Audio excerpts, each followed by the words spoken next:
Good morning, everybody. Stony at Homestead here. It's the day after Thanksgiving. It's Black Friday. People are out there duking it out to get that new 68-inch flat screen TV, whatever the hell people are buying today. I thought it was a perfect day for this video. I want to talk about just a reality check on homesteading and what it takes from a financial point of view. First thing you got to realize is homesteading back in the day was a hell of a lot different than it is now, and it's damn near impossible to do without some type of an income that provides cash for expenses. The whole barter trade thing, damn near dead unless you have good neighbors. So let's put this into some perspective. This is mostly for you new folks. Now, there's a lot of folks like myself that are homesteading, working towards self-sufficiency or have almost accomplished self-sufficiency. Very, very few, I guarantee it, have done it without any money. But it's mostly for you news folks that are playing with the idea of homesteading, because there's this trend that I've watched over the last decade, mostly over the last few years with the pandemic, of people saying, I'm working myself to death, it's not even paycheck to paycheck anymore, cost of living, etc., etc. I'm going to just drop out. I'm going to get some land. I'm going to go off grid. We're going to do it all ourselves, grow our own food, and have our own, solar panel energy or whatever it is. Excuse me. What a lot of those people are telling you about how to do this stuff is it ain't cheap. Okay? First of all, let's start with the homesteading. We're going back to the 1860s, the original Homestead Act, when people were running wagon trains across the Mississippi to grab their 160 acres of land. And the only catch there was they had to live on the land and they had to cultivate the land, which means that they had to run cattle or farm, or they had to do something with the land to make it productive. And that's kind of what we try to do in modern homesteading. We have a little piece of land and we want to make it productive. Here's the thing. They didn't pay, even in equitable dollars based on 150 years of inflation, they didn't pay equitable dollars to get that 160 acres. And now, depending on where you're at, you're paying tens of thousands of dollars per acre in some places. I've seen, there's a development right down the road, damn near $200,000 for 1.9 acre lots. What those fellows aren't telling you is, we live out in the country. You still got to put in a well, and you still got to put in a septic. So after you spend $200,000, you're going to dump in another $40,000 to $100,000 for those two things before you even start worrying about putting a house up. Anyway, so back in the 1860s, they opened the Homestead Act. If you build on this 160 acres and you cultivate it, there's a time frame that all this has to be accomplished, or how long you have to do it. That 160 acres is yours. Great. Scratch that off the table. It's not there anymore. You can't do it. Then you move into things like, these guys did it, so why can't we? Well, we can. But you got to understand the differences. So we've already eliminated the cost of the property. Now you got to have a house built. Well, 99% of these folks built their own places, whether it was a turf hut, a log cabin, um, you know, a dugout type house, whatever it was, they built their own place. They didn't have electricity. Think about that. That's something that a lot of these folks that are going to jump off grid and homestead today, that's something they don't think about. Electricity. Can you go cheap and get electricity? Sure. You got wind power, you got solar power. Keep you off grid. You can do it fairly inexpensively, but you're going to get what you pay for. Then there's the cost of maintenance, and then there's the cost of upgrades, then there's the cost of replacements, and then there's the cost of repairs. Okay? You're not going to go down to Joe Blow's solar factory and trade him 3 dozen eggs and a gallon of raw milk to replace that 250 watt solar panel that got smashed because, whatever, the neighbor's lawnmower threw a rock and wrecked it. A lot of places, they don't have consistent wind. Look at where the big wind farms are. Out here in the Pacific Northwest, we have them over in the east side of the state because it's mostly prairie, and the wind rips through there, coming down the east side of the Rocky Mountains. Over on the Columbia River Gorge in eastern Washington and Oregon, there's a lot of them. The wind rips through there. Here where we're at, high mountain area, just, about half an inch of water from being a desert.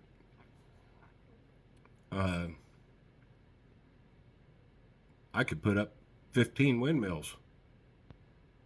I'm lucky if 2 weeks out of the year they'll produce enough for me to actually run a modern house.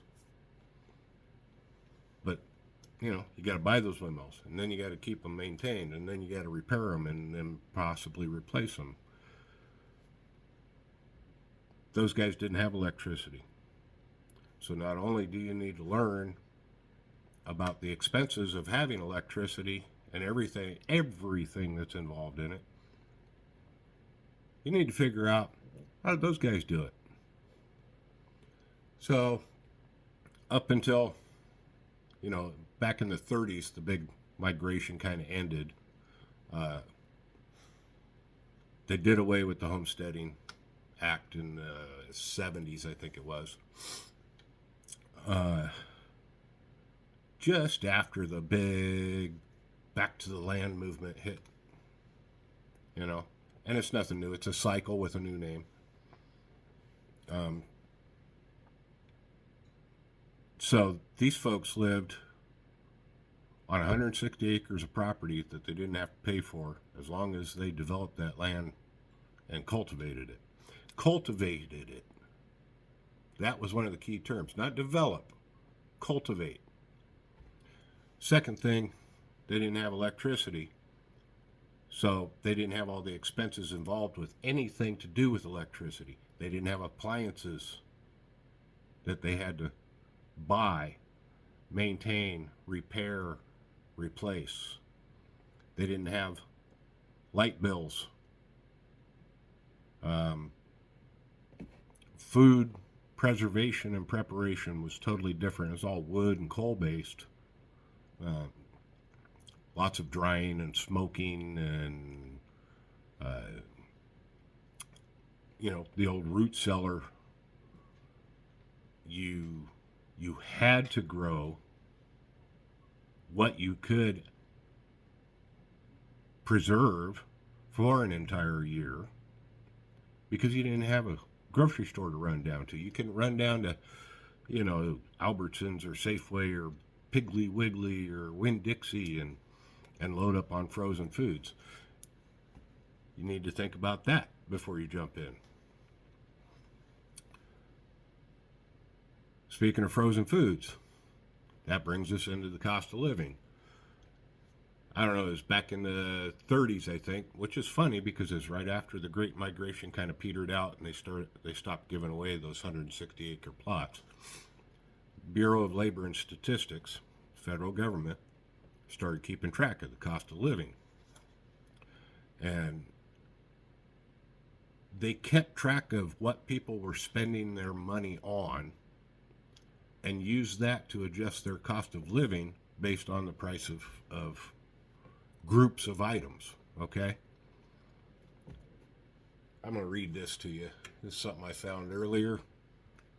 I thought it was pretty interesting.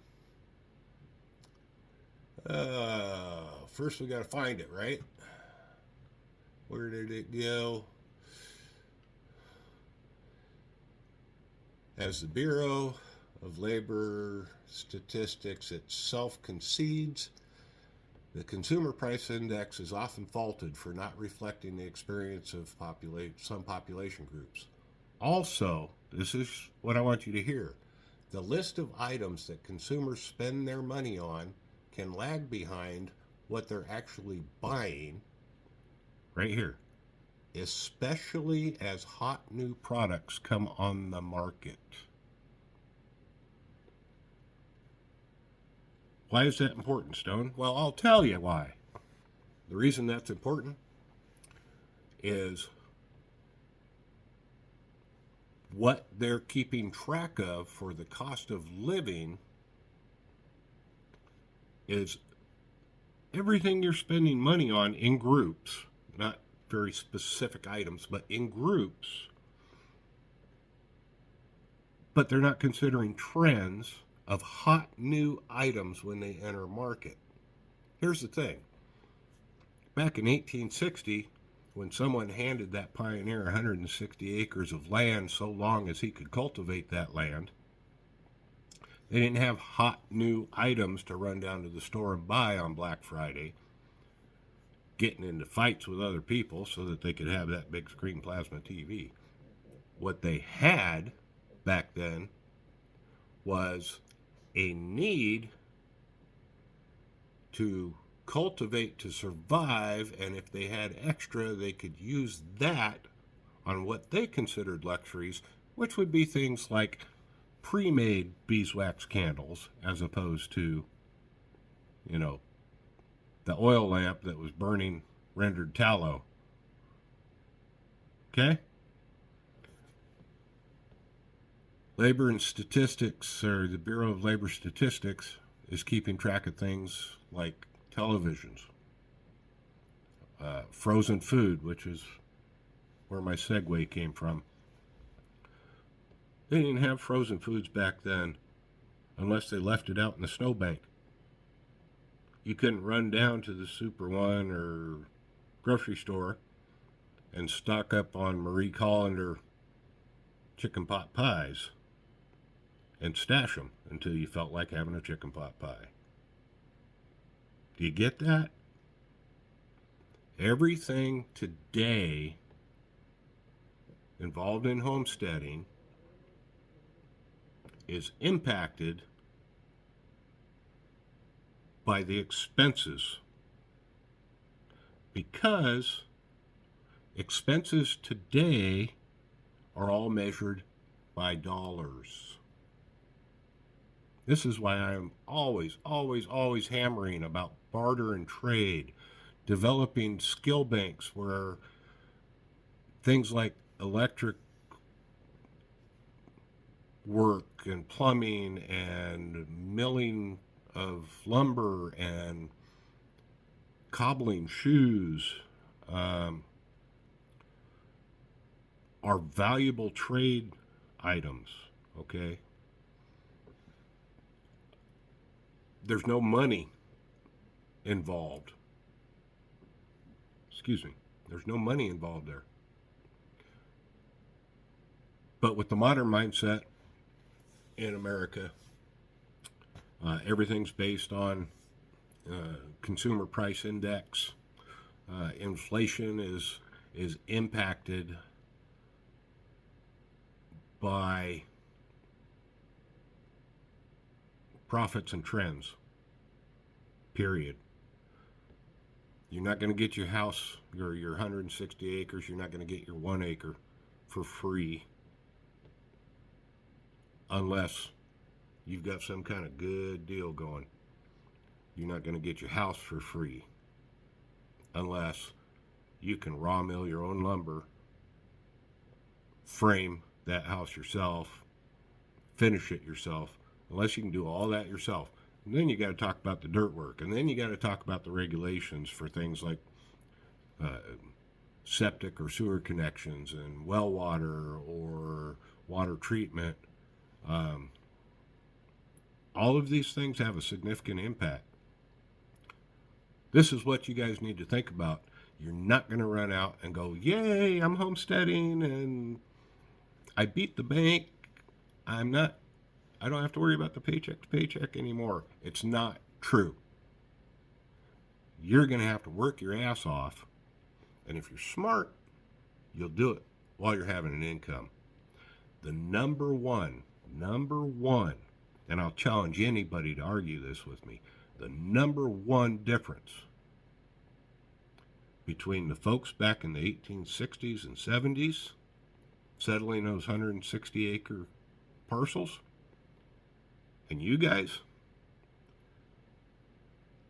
those guys didn't have options except to work their asses off from before breakfast until well after dark, 7 days a week. That's what you need to consider. Are you willing to put in that effort on top of having some type of financial income to cover the expenses that they didn't have back then? Anyway, rant over. Just, there's my Black Friday thought for you is the reality of homesteading today versus the historical idea of homesteading. Take care of yourselves. Take care of each other. We'll see you next time. Bye.